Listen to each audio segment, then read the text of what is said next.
A galaxy of winking dots. Along these lines, it would be fascinating to take an infrared film of an audience and find out when and in what patterns people blink when they are watching a movie. My hunch is that if an audience is really in the grip of a film, they are going to be thinking and therefore blinking with the rhythm of the film. There is a wonderful effect that you can produce if you shine infrared light directly out in line with the lens of a camera. All animal eyes, including human eyes, will bounce a portion of that light directly back into the camera, and you will see bright glowing dots where the eyes are. It is a version of the red eye effect in family snapshots taken with flashbulbs. If you took a high-contrast infrared motion picture of an audience watching a film, placing the camera on stage, aligning the light source directly with the camera, you would see a galaxy of these dots against a field of black.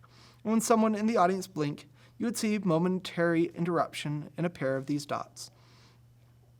If it were true, if there were times when those thousands of dots winked more or less in unison, the filmmaker would have an extremely powerful tool at his disposal. Coherent blinking would be a strong indication that the audience was thinking together and that the film was working. But when blinking became scattered, it would indicate that he may have lost his audience, that they would have begun to think about where to go to dinner or whether their car was parked in a safe place, etc.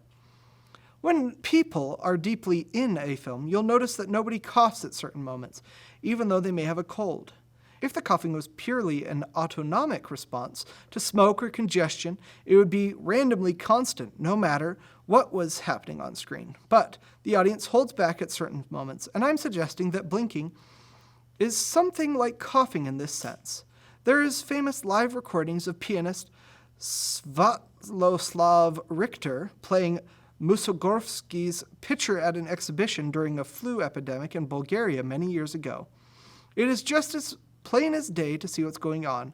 While he was playing certain passages, no one coughed. At those moments, he was able to suppress, with his artistry, the coughing impulse of 1,500 sick people. I think this subconscious attention to the blink is also something that you would probably find as hidden factor in everyday life. One thing that may make you nervous about a particular person is that you feel without knowing it that he is blinking wrong. He's blinking too much, or he's not blinking enough, or he's blinking at the wrong time, which means he is not really listening to you, thinking along with you. Whereas somebody who's really focused on what you are saying will blink at the right places at the right rate, and you will feel comfortable in this person's presence. I think we know these things intuitively, subconsciously, without having to be told, and I wouldn't be surprised to find out that it is part of our built-in strategy for dealing with each other. When we suggest that someone is a bad actor, we are certainly not saying that he's a bad human being. We are just saying that this person is not as fully in the character as he wants us to believe, and he's nervous about it. You can see this clearly in political campaigns, where there is sometimes a vivid distinction between who somebody is and who they want the voters to believe they are. Something will always be wrong with the rate and moment that these people blink. That brings me back to one of the central responsibilities of the editor, which is to establish an interesting, coherent rhythm of emotion and thought on the tiniest and largest scales that allows the audience to trust to give themselves to the film. Without their knowing why, a poorly edited film will cause the audience to hold back, unconsciously saying to themselves, there's something scattered and nervous about the way the film is thinking, the way it presents itself.